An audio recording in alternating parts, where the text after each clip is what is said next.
আপনাকে প্রথমত পরীক্ষাতে যেটা বলতে হবে যে আমরা ব্লাড টেস্ট করব। ব্লাড টেস্টের মধ্যে স্যার কি করব?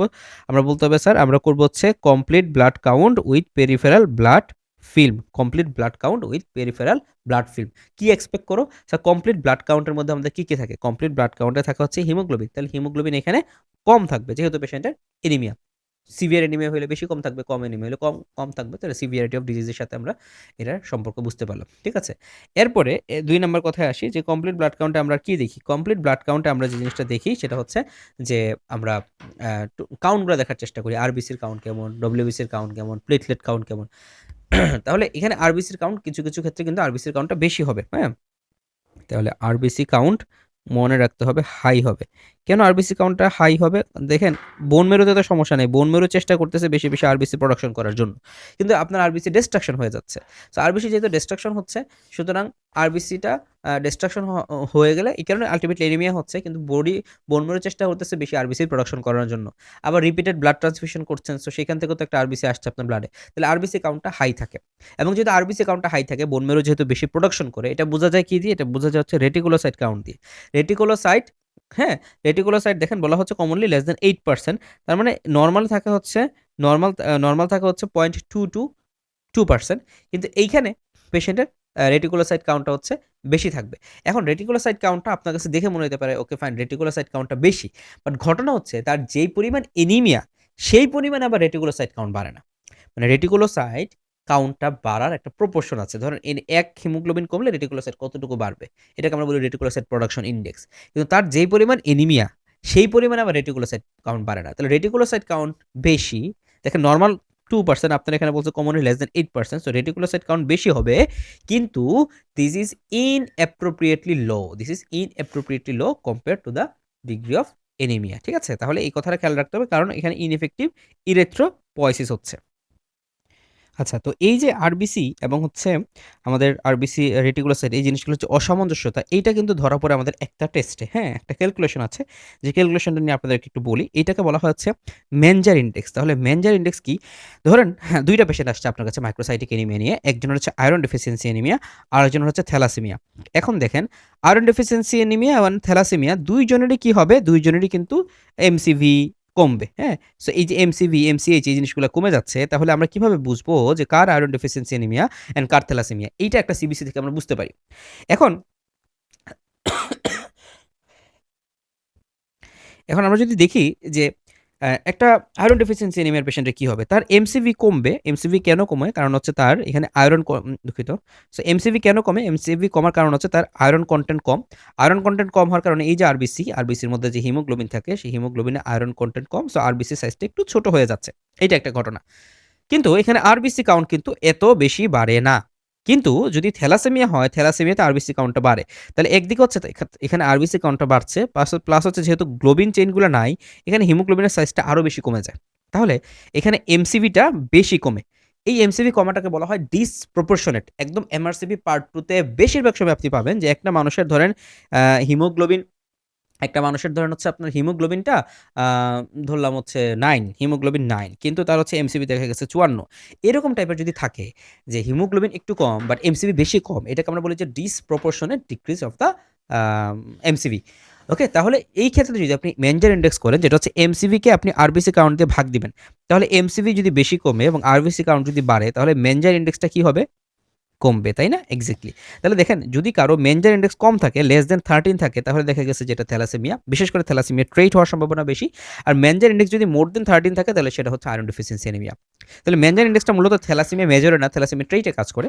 সো থ্যালাসেমিয়া ট্রেটের ক্ষেত্রে এরকম মেনজার ইন্ডেক্সটা আমরা লেস দেন 13 পাই। সো আমরা কিভাবে আলাদা করতে পারি? মেনজার ইন্ডেক্স যদি 13 এর বেশি হয়, তাহলে আয়রন ডেফিসিয়েন্সি অ্যানিমিয়া। এখানে এমসিভিটা কম থাকে, আরবিসি কাউন্টটা কম থাকে, কিন্তু থ্যালাসেমিয়াতে মেনজার ইন্ডেক্সটা লেস দেন 13 হয়, এমসিভিটা বেশি কম থাকে, আরবিসিটা একটু বেশি থাকে। আরডিডব্লিউর ক্ষেত্রে দেখা যায় যে এটাকে বলা হয় red cell distribution with. So এই ক্ষেত্রে যে জিনিসটা হয় যে আয়রন ডেফিসিয়েন্সির মধ্যে কোনো আরবিসি এরকম, কোনোটা এরকম, কোনোটা এরকম, কোনোটা এরকম, এরকম বিভিন্ন প্যাটার্নে বিভিন্ন শেপের আরবিসি পাওয়া যায়। এই কারণে আরডিডব্লিউটা হচ্ছে আয়রন ডেফিসিয়েন্সি মধ্যে বেশি থাকে। বাট থ্যালাসেমিয়া যেহেতু একটা কনজেনিটাল ডিজিজ, তাহলে সেক্ষেত্রে মোটামুটি সবগুলো আরবিসির সাইজ কাছাকাছি রকমের ছোট থাকে। যেহেতু কাছাকাছি রকমের ছোট থাকে, তাহলে ধরেন এইরকম, হ্যাঁ? ধরলাম এই যে এতগুলো আরবিসি নিয়ারলি কাছাকাছি রকমের, সুতরাং এদেরকে যদি আপনি সাজান, দেখবেন যে এদের যেই ওয়াইডথ এইটার এদের যেই সাইজ, এই সাইজের মধ্যে খুব একটা ভেরিয়েশন নাই। এই কারণে RDW টা এখানে নরমাল থাকে। সো আমি আবার বিষয়টা বুঝাই। ধরেন একটা ক্লাসে 100 ছাত্র আছে। পরীক্ষাতে খাতা দেখা হলো। খাতা দেখার পরে দেখা গেল যে একজন একটু কম পড়াশোনা করেছে, সে পেয়েছে 20, আরেকজন পেয়েছে 50, আরেকজন পেয়েছে 80, আরেকজন পেয়েছে 100। এখন আপনি কি করলেন? যে তাদের নাম্বারিং করলেন যে 20, 80, 100, 90, 40 এরকম। সো আপনার যে গ্রাফটা হবে, গ্রাফটা অনেক বড় হবে না? এইটাকে বলা হয় ডিস্ট্রিবিউশন ওয়েডথ। ঠিক আছে? ডিস্ট্রিবিউশন ওয়াইডথ মানে কতটুকু ওয়াইডে এটা ডিস্ট্রিবিউটেড আছে। আচ্ছা, আরেকটা যে ক্লাসের বাচ্চাদেরকে কি করলো, টিচার একটা অঙ্ক করাইলো। এই টিচার যে অঙ্কটা করাইছে, সেই অঙ্কটা হচ্ছে ভুল করিয়েছে। এখন পরীক্ষাতে দেখা গেল যে ওই একটা টেস্ট হইলো, টেস্টের মধ্যে সবগুলো কোয়েশ্চেন অ্যান্সার সবাই পেরেছে। বাট টিচার যে অঙ্কটা ভুল করাইছে, এইটা দেখা গেছে যে ধরেন 90% স্টুডেন্ট হচ্ছে সেই অঙ্কটা ভুল করেছে, যেহেতু টিচার ক্লাসে ভুল পড়িয়েছে। আর বাকি 10% স্টুডেন্ট মনে করেন যে এক্সট্রা টিউশনি করেছে বা পড়াশোনা করার কারণে এটা পেরেছে। তাহলে আপনি দেখবেন যে বেশিরভাগ স্টুডেন্টের নাম্বার হচ্ছে এখানে, আর কিছু স্টুডেন্টের নাম্বার হচ্ছে এইখানে। হ্যাঁ? তাহলে এই ঘুরে ফিরে কিন্তু ডিস্ট্রিবিউশনটা এর মাঝখানে শেষ। তাহলে এইটাকে আমরা বলি ডিস্ট্রিবিউশন ওয়াইড। বাট এইখানে ডিস্ট্রিবিউশন ওয়াইড কি অনেক বেশি, অনেক ভেরিয়েবল না। এই কারণে ডিস্ট্রিবিউশন ওয়াইডটা হচ্ছে এখানে নরমাল থাকবে, বা তুলনামূলক মানে কিছুটা বাড়তে পারে। আচ্ছা, এরপরে আমরা আসি হচ্ছে সেরাম ফেরিটিন। দেখেন সেরাম ফেরিটিনের বিষয়টা হচ্ছে, ferritin is the storage form of iron. Thalassaemia থেকে আয়রনের কোনো সমস্যা আছে? নাই। উল্টা আরো আয়রন বেশি। তাহলে ফেরিটিন কি হবে? ডেফিনিটলি থ্যালাসেমিয়াতে নরমাল থাকতে পারে, ইভেন বেশিও থাকতে পারে। আর অন্যদিকে যদি আমরা বলি যে আয়রন ডেফিসিয়েন্সি অ্যানিমিয়া, এখানে তো আয়রনের ঘাটতি আছে, তাই ফেরিটিন লেভেলটা ডেফিনিটলি কম থাকবে। এরপরে হিমোগ্লোবিন ইলেক্ট্রোফোরেসিস করলে হিমোগ্লোবিনের যে কোন চেইন আছে, এগুলো আমরা ভালো করে বুঝতে পারি। সুতরাং হিমোগ্লোবিন ইলেক্ট্রোফোরেসিস যদি আমরা করি, তাহলে থ্যালাসেমিয়াতে এটা ডেফিনিটলি ধরা পড়ে যাবে। হিমোগ্লোবিন A2 টা এখানে থ্যালাসেমিয়াতে বা থ্যালাসেমিয়া ট্রেইটে বেশি থাকে। থ্যালাসেমিয়া মেজরে হচ্ছে হিমোগ্লোবিন F টা বেশি থাকে। আর আয়রন ডেফিসিয়েন্সি অ্যানিমিয়াতে এগুলো নরমাল থাকবে। ঠিক আছে? তাহলে আমরা যেটা সামারি করতে পারি, মেনজার ইনডেক্সটা এটা একটা স্ক্রিনিং টুল, যদিও এটা ডায়াগনস্টিক টুল না। এইটা বিশেষ করে যাদের এমসিভি কম, তাদের ক্ষেত্রে আমরা ধরতে পারি। এবং এর পাশাপাশি আমাদেরকে কি করতে হবে? এটা ক্লিনিক্যালি এটাকে অ্যাসোসিয়েশন করতে হবে। তাহলে এক্সাম্পল যদি আমরা দিই, একটা মানুষ আসছে আরবিসি 70, দুঃখিত এমসিভি 70, আরবিসি 5.2 মিলিয়ন পার মাইক্রোলিটার। তাহলে মেনজার ইনডেক্স কত হবে? 70কে 5.2 দিয়ে ভাগ দিয়ে দেন, এটা হচ্ছে 3.5। তো যদি 3.5 হয়, এটা মোস্ট লাইকলি এটা হতে পারে আয়রন ডেফিসিয়েন্সি অ্যানিমিয়া। ঠিক আছে? তাহলে আশা করি আপনাদের কাছে এখন এই মেনজার ইনডেক্সের বিষয়টা ক্লিয়ার হয়েছে। তাহলে পরীক্ষাতে আপনি এই কথাগুলোর পাশে যদি একটা শব্দ অ্যাড করে দেন যে Mentzer index usually less than 13 suggestive of beta thalassaemia trait, তাহলে আপনার পরীক্ষাতে কি মার্কসটা অবশ্যই সবার চেয়ে ইনশাল্লাহ বেশি আসবে। কারণ স্যার বুঝবে যে না, সে জানে, সে হেমাটোলজি ভালো করে পড়েছে। তাহলে আমরা আরবিসির কথা বললাম, আমরা হিমোগ্লোবিনের কথা, তাহলে পরীক্ষাতে এভাবে পয়েন্ট করে লিখবেন যে 1 নম্বর পয়েন্ট হচ্ছে হিমোগ্লোবিন। হিমোগ্লোবিনের পরে আমরা দেখলাম হচ্ছে আরবিসি কাউন্ট। আরবিসি কাউন্টের পরে আমরা দেখলাম হচ্ছে রেটিকুলোসাইট কাউন্ট। এরপরে আমরা দেখলাম হচ্ছে ডব্লিউবিসি কাউন্ট। ঠিক আছে? তাহলে ডব্লিউবিসি কাউন্ট, ডব্লিউবিসি কাউন্টের মধ্যে টোটাল কাউন্ট, ডিফারেনশিয়াল কাউন্ট এখানে ইউজুয়ালি নরমালি থাকে। তবে কখনো কখনো যদি এটা ইনফেকশন হয়ে যায়, যেহেতু সে একটা ইনফেকশন প্রোন, যেহেতু তার স্প্লিনটা ওরকম কাজ করছে না, হ্যাঁ, স্প্লিন শুধুমাত্র ডিস্ট্রাকশন নিয়েই বসে আছে, অন্যান্য কাজগুলো করছে না, বা অনেক সময় যেহেতু পেশেন্টকে আমরা স্প্লিনেক্টমি করে ফেলি, তখন কি হয়? তখন তো আরও বেশি যে ক্যাপসুলেটেড অর্গানিজমগুলো আছে, সেগুলো দিয়ে ইনফেকশন হয়। তাহলে এই ক্ষেত্রে আমাদের বলতে হবে যে লিউকোসাইটোসিস আমরা পেতে পারি যদি ইন কেস অফ ইনফেকশন হয়। আর হাইপার স্প্লিনিজম হলে তখন স্প্লিন সবাইকে ডিস্ট্রাকশন করা শুরু করে, তখন কে আরবিসি কে ডব্লিউবিসি এগুলো দেখে না, সে ঠুস ঠুস ঠুস ঠুস সবাইকে ডিস্ট্রাকশন করে ফেলে। তখন যেটা হয়, তখন হচ্ছে আমরা টোটাল কাউন্ট এবং ডিফারেন্সিয়াল কাউন্ট দুইটাই আমরা কম পেতে পারি। ঠিক আছে?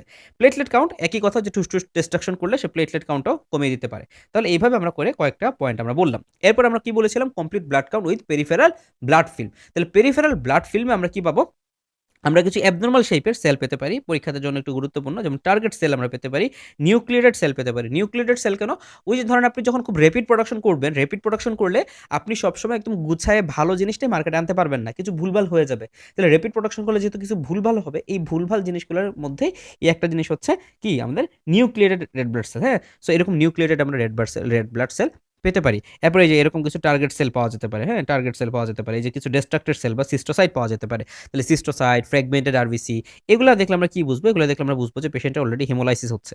তাহলে আমরা কি পাচ্ছি? Target cell, nucleated RBC, fragmented RBC. হ্যাঁ, এই কথাগুলো পরীক্ষাতে ইনশাআল্লাহ অবশ্যই লিখতে হবে। এবং সেলগুলো যেহেতু সাইজ শেপ একটু চেঞ্জ হয়ে যায়, so anisocytosis with poikilocytosis, hypochromic microcytic anaemia with anisocytosis and poikilocytosis, এই জিনিসগুলো আমরা পাবো। ঠিক আছে?